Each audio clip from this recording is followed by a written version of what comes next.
आप सभी को मेरा नमस्कार। स्वागत है आप सभी का आपके अपने चैनल में जिसका नाम है न्यू अपडेट। जैसा कि आप सभी जानते हैं, मैं ग्राम चौकीदारों को लेकर वीडियो बनाती हूं और आज की वीडियो में मैं ग्राम चौकीदारों से जुड़ी हुई बहुत अच्छी जानकारी अपनी वीडियो के माध्यम से बताने वाली हूं। जैसा कि आप सभी जानते हैं, मैंने पिछली वीडियो में बताया था कि ग्राम चौकीदारों को लेकर एक कॉल आया था। उसमें बताया गया था कि ग्राम चौकीदारों से सीएम योगी आदित्यनाथ जी हैं जो पर्सनली मीटिंग करना चाहते हैं। इसको लेकर मुझे ढेर सारे कमेंट मिले, ढेर सारी जानकारी मिली। आज मैं आपको बताऊंगी कि क्या सरकार की मंशा है, क्या आदेश आया है, क्यों कॉल आया है, क्यों मिलना चाहती है सरकार आपसे, मिलने के बाद क्या होगा, क्या मानदेय बढ़ेगा। बहुत सारे सवाल आपके मन में उठ रहे होंगे। आपको लग रहा होगा क्या सचमुच में मानदेय बढ़ेगा। मुझे पता है बहुत सारे ऐसे लोग हैं जो ग्राम चौकीदारों को ठग चुके हैं। जल्दी विश्वास करना मुश्किल है। सच है, आपका जो शक करना है वो बिल्कुल सच है, लेकिन ऐसा नहीं है। कभी कभी ऐसा हो जाता है कि झूठ इतना दिमाग में हावी हो जाता है कि सच नहीं दिखता है। और अगर आप लोग को सही समय पर सही समय रहते अगर आप लोग को सच नहीं दिखा तो कहीं देर ना हो जाए, मुझे डर यही है। इसलिए लगातार आप लोग को लेकर मैं वीडियो बना रही हूँ और लगातार आप लोग तक जानकारी पहुँचा रही हूँ। सो प्लीज़ ध्यान लगा के आप लोग सुना कीजिए।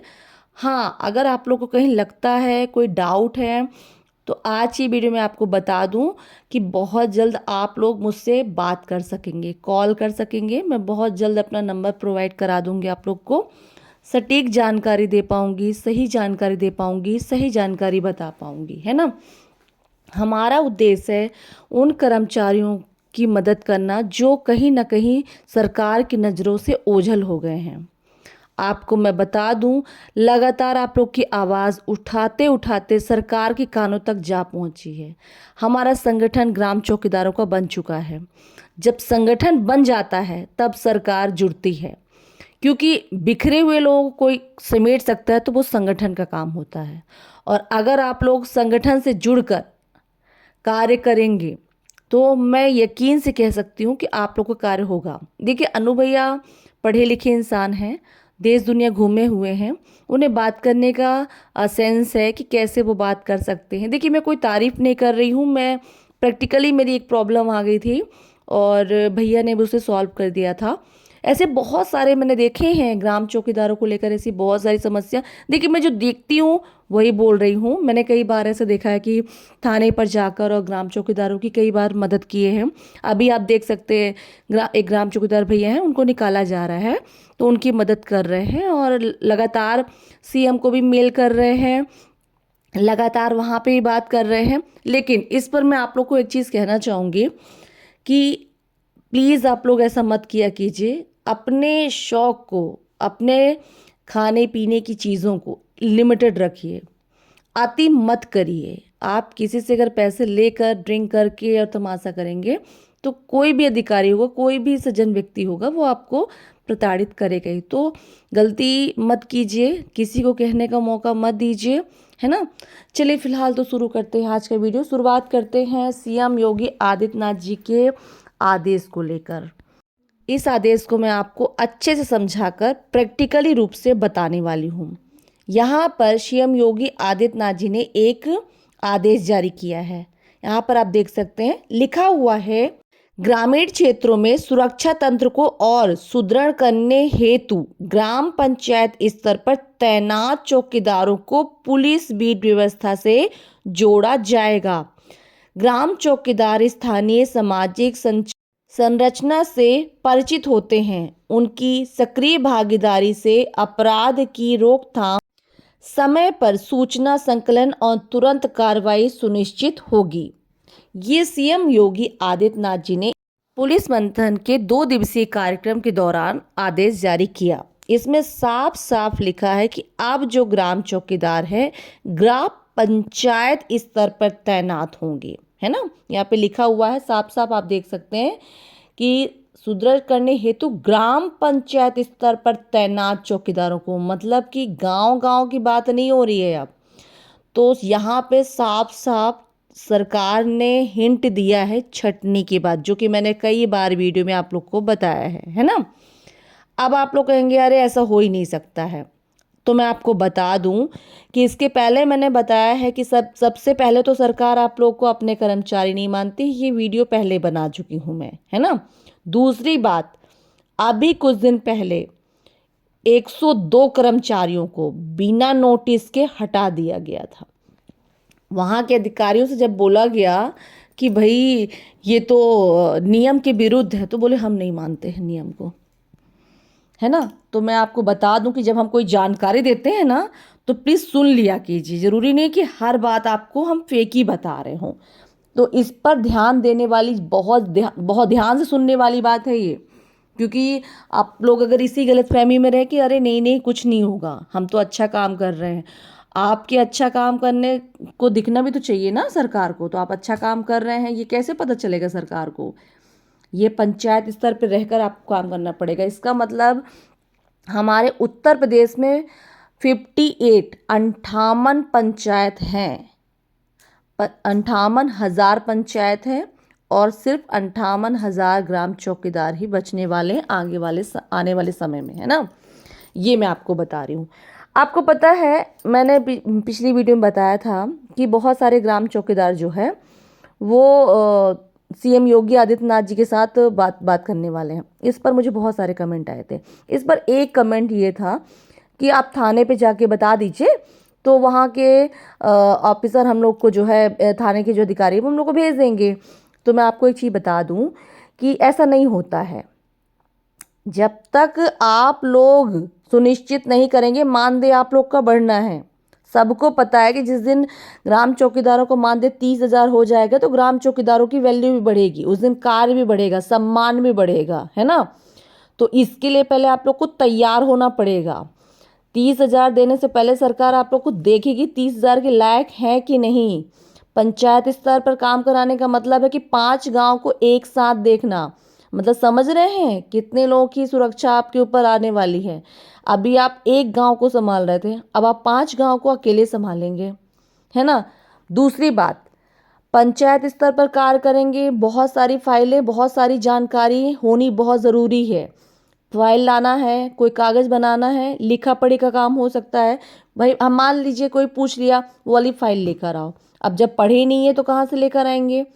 तो हो सकता है बेसिक शिक्षा की जानकारी हो, उसी की भर्ती हो। तो बहुत सारी छोटी छोटी चीज़ें हैं जिनको जानना बहुत ज़रूरी है, सुधार करना बहुत ज़रूरी है। सरकार अगर आपको 30,000 देगी तो उसके पहले आप लोग सभी को, जितने भी ग्राम चौकीदार हैं उन सभी को एकजुट होना पड़ेगा। सरकार ने साफ साफ कहा है कि जब मीटिंग में 70,000 ग्राम चौकीदार आएंगे तभी आप लोग के मानदेय में वृद्धि होगी, पहली बात। दूसरी बात, अगर आप लोग 70,000 ग्राम चौकीदार इकट्ठा नहीं हुए तो आप लोग का मानदेय नहीं बढ़ेगा, मैं अभी बता दे रही हूँ।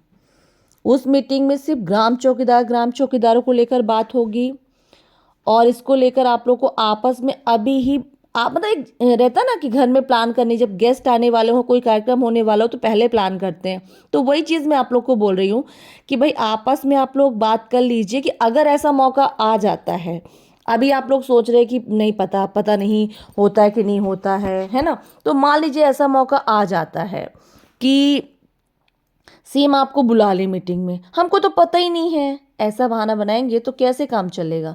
फिर सीएम योगी आदित्यनाथ जी भी समझ जाएंगे कि आप लोग को खुद ही मानदेय नहीं बढ़वाना, क्योंकि हम पहले ही बोल चुके थे, है ना। तो मैं प्लीज़ आप लोग को बोल रही हूँ, और बहुत जल्द आप लोग, मैं एक अलग से ग्रुप बनाऊंगी जिसके अंतर्गत मैं उन सभी ग्राम चौकीदारों को इकट्ठा करूंगी जो और ग्राम चौकीदारों को सही जानकारी दे पाएंगे हम कैसे प्लान बनाए। क्योंकि मैं चाहती हूँ कि इस बार की मीटिंग में 70 के 70 ग्राम चौकीदार एकजुट होकर खड़े रहें। मैंने जब से सुना है कि सीएम योगी आदित्यनाथ जी द्वारा भी आदेश जारी हो गया है, प्लस कॉल भी आ रहे हैं, मैं सच में बता रही हूँ मैं आप लोगों को, मेरे इतना अंदर से लग रहा है कि मैं क्या करूँ, कैसे तैयारी करूँ, कैसे मैं आप लोगों तक संदेश पहुँचाऊँ, कैसे आप लोगों तक जानकारी पहुँचाऊँ, कैसे 70,000 ग्राम चौकीदार तक मेरी आवाज़ पहुँच पाए और उस मीटिंग में 70,000 ग्राम चौकीदार एक साथ हो पाए। देखिए, अगर 70,000 ग्राम चौकीदार वहाँ पे इकट्ठा होते हैं और वो 70,000 ग्राम चौकीदार एक साथ अपनी आवाज़ बोलते हैं और अगर 20,000 भी ग्राम चौकीदार ये कहते हैं कि हम कहाँ जाएंगे, हमारे बारे में भी सोचा जाए, है ना। तो जब इकट्ठा होते हैं लोग तो सरकार को भी कहीं ना कहीं झुकना पड़ता है। सरकार को भी समझ में आता है कि भाई ये लोग इतने साल दिए हैं और लाइव वीडियो चलता है, लाइव लोग देखते हैं, तो कहीं ना कहीं इफेक्ट पड़ता है। तो जिनकी नौकरियां फॉर्म भर चुके हैं, नौकरियां चाहिए, वो भी वहाँ पे जाएंगे। तो देखिए इस वक्त एकता का टाइम है। अगर आप लोग एक नहीं होंगे तो आप लोग के साथ भी वही होगा जो गार्डों के साथ हुआ है। स्वास्थ्य विभाग के 108 गार्डों को ये कहकर निकाल दिया गया कि आप लोग का 1 साल का कॉन्ट्रैक्ट था, आप 1 साल पूरा हो गया, अब आप जा सकते हैं। और जब वहाँ के सीएमओ से बात किया गया और बताया गया कि ये संविधान के अनुच्छेदन नंबर बताया गया, बोले या इसके खिलाफ है, तो उन्होंने कहा हम नहीं मानते हैं। साफ साफ कह दिया कि हम नहीं मानते हैं, क्या कर लेंगे। तो मतलब ऐसी बात हुई है ना, कोई नहीं बोल सकता था। बताइए एक साथ इतने सारे कर्मचारी बेघर हो गए हैं, क्या मतलब ऐसी नौकरी का, क्या मतलब साल भर जहाँ पे समय दिया, जहाँ पे मेहनत की, जहाँ पे आप पता एक जॉब नहीं होता है, एक बॉन्डिंग हो जाती है, लगाव हो जाता है उस कार्य से। ऐसा नहीं है आप लोग को दूसरा कार्य नहीं मिल सकता है, लेकिन जिस कार्य को करने में आनंद मिलने लगे वही काम अच्छा लगता है। और हमारे ग्राम चौकीदार इतने सालों से चौकीदार कर रहे हैं, बहुत सारे बोल रहे हैं हम 8 साल से कर रहे हैं, 10 साल से कर रहे हैं। तो मुझे पता है जहाँ 10 साल कोई देता है टाइम तो कितना लगाव हो जाता है, मैं समझ सकती हूँ। और आप लोग कार्य भी बहुत अच्छा करते हैं, मुझे पता है, मैंने देखा है आप लोग की कार्य की सराहना मैं हमेशा अपने वीडियो के माध्यम से करती रहती हूँ। आप लोग बहुत अच्छा कार्य करते हैं, लेकिन प्लीज़ मैं चाहती हूँ आप लोग आपस में बात करें। और मैं बहुत जल्द आप लोग से बात करूँगी, खुद बात करूँगी। और मैं चाहूँगी कि आप लोग, मैं तो नहीं, पता नहीं मैं नहीं आ पाऊँगी मुझे पता है, लेकिन आप लोग को जब देखूँगी मैं वहाँ पे 70,000 ग्राम चौकीदारों को जब बताएंगे, मुझ तक जानकारी पहुँचेगी तो मुझे बहुत खुशी होगी। देखिए इसका कोई पैसा नहीं लगना है, आपको संगठन से जुड़ना है आपकी मर्जी, नहीं जुड़ना आपकी मर्जी, लेकिन प्लीज़ आप लोग को बढ़ चढ़ कर उस मीटिंग में हिस्सा लेना है। और इसकी जानकारी 70,000 ग्राम चौकीदारों तक पहुंचनी बहुत ज़रूरी है। प्लीज़ आप लोग आपस में बात करते रहिए, आपस में बात करते रहिए। मैं बार बार कह रही हूँ 70,000 ग्राम चौकीदारों को एकजुट लाना बहुत कठिन है, क्योंकि बहुत सारे लोगों ने ग्राम चौकीदारों को बांट दिया है। अगर आप लोग ऐसे ही बटे रहेंगे तो कैसे काम चलेगा। प्लीज़ आप लोग एकजुट होकर रहिए, एकजुट होकर कार्य कीजिए, ताकि विपद परिस्थिति में जब निकाले जाएंगे, छांटे जाएंगे, तो किसी के साथ अन्याय ना हो। उस अन्याय से बचने के लिए संगठन का होना बहुत ज़रूरी है। किसी एक को पकड़िए और उसको पकड़िए जो लगे आपके लिए कुछ कर सकते हैं। और अभी तक मैंने जितने भी संगठन में से जितने भी लोग यहाँ वहाँ ग्राम चौकीदारों को लेके गए हैं, उनमें से अभी तक मुझे अनु त्रिपाठी भैया का ही ठीक लगा कार्य, और उन्होंने ही बेहतर किया है अभी तक मुझे लग रहा है, जो तो मैंने देखा है ना। क्योंकि केस में भी आपको पता है खारिज कर दिया गया है ना। लेकिन मौका ये दिया जा रहा है कि जो केस कर रहे हैं उनको भी बुलाया जाए। उसमें कॉल में साफ साफ कहा गया है कि जो कोर्ट केस कर रहे हैं या न्याय का दरवाजा खटखटा रहे हैं, सबको बुलाइए। उस मीटिंग में सबको एकत्रित होना है। वो मीटिंग किसी एक की पर्सनल मीटिंग नहीं होगी, वो 70,000 ग्राम चौकीदारों की हक की लड़ाई है। सीएम योगी आदित्यनाथ जी से डायरेक्ट बात है, उस दिन सिर्फ ग्राम चौकीदार ही बोला जाएगा। हमारी मीटिंग हुई थी 7 तारीख को, लेकिन आप लोग को पता है कि उस दिन कई विभागों का नाम लिया गया, तो ठीक है चतुर्थ श्रेणी भी कहा गया, मतलब पर्सनली ग्राम चौकीदार नहीं कहा गया। लेकिन इस मीटिंग में सिर्फ ग्राम चौकीदार कहा जाएगा। और मैं सुनना चाहूँगी इसको, और मैं चाहूँगी मेरे साथ साथ 70,000 ग्राम चौकीदार सुने, अब पूरे देश, उत्तर प्रदेश की जनता भी सुने कि हाँ एक ऐसी पोस्ट है जो हमारे गांव की सुरक्षा कर रही है। प्लीज़ आप लोग सपोर्ट कीजिए, मेरी वीडियो को ज़्यादा से ज़्यादा शेयर कीजिए। उन सभी ग्राम चौकीदार मेरी आवाज़ पहुंचाइए, जिनके पास फ़ोन नहीं है उन्हें बताइए।